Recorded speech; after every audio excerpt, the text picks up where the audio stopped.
மெரினா கடற்கரை இது வெறும் சுற்றுலா தலம் அல்ல, 100 நாட்களை எட்டிய ஒரு உக்கிரமான யுத்தத்தின் சாட்சி. ஆம், கொரோனா காலத்திலும் புயலிலும் இந்த நகரத்தின் குப்பைகளையும் கழிவுகளையும் தன் உயிரை பணயம் வைத்து அள்ளி குவித்த தூய்மை பணியாளர்கள் இன்று தங்கள் சொந்த வாழ்க்கையின் நியாயத்தை அள்ளி குவிக்க தெருவில் இருந்து கடலுக்குள் இறங்கி போராடி கொண்டிருக்கிறார்கள். பாருங்க, கைய பாருங்க, பாருங்க. சாப்பிடும் போது அந்த நாத்து அடிக்கும் போது அப்படி நாத்து வீட்டிலே சேர்க்க மாட்டாங்க. வீட்டிலே இவர்களின் கோரிக்கை என்ன? அதிகாரத்தின் அராஜகமான ஒரு வார்த்தை, தனியார் மயம்.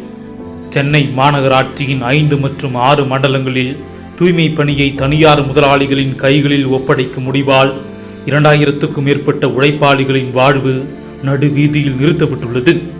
பிஎல்றேன், மூத்திராள்றேன், எல்லாமே பண்றேன். இப்போ கடைசியில ஏமாத்துறாரு. இவர்களின் மாத சம்பளத்தில் இருந்து 8000 ரூபாய் திருடப்பட்டுள்ளது. குடும்பங்களுக்கு உணவு கூட வழங்க முடியாத வறுமைக்குள் தள்ளப்பட்டுள்ளோம் என்று 3 மாதங்களாக இந்த கண்ணீர் குரல் ஓலமிடுகிறது.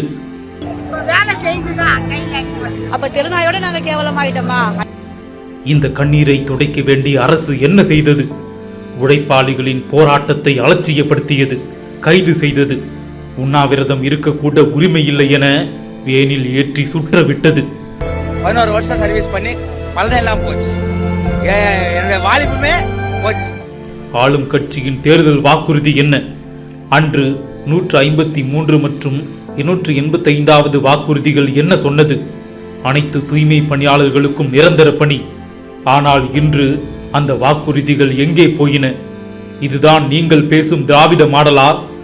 இதுதான் நீங்கள் போற்றும் சமூக நீதியா?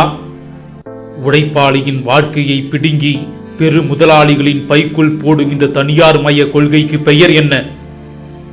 இது துரோகம். உழைக்கும் மக்களுக்கு இழைக்கப்படும் மாபெரும் துரோகம்.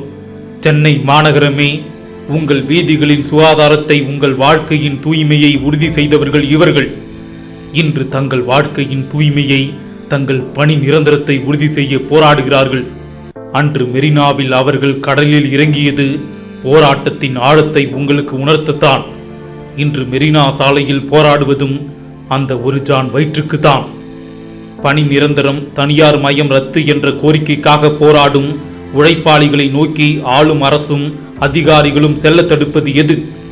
ஓட்டு கேட்க வீதி வீதியாக இறங்கிய உங்கள் கால்கள் ஒடுக்கப்பட்ட மக்களின் நீதிக்காக, தேவைக்காக இறங்கி வர யோசிப்பது ஏன்?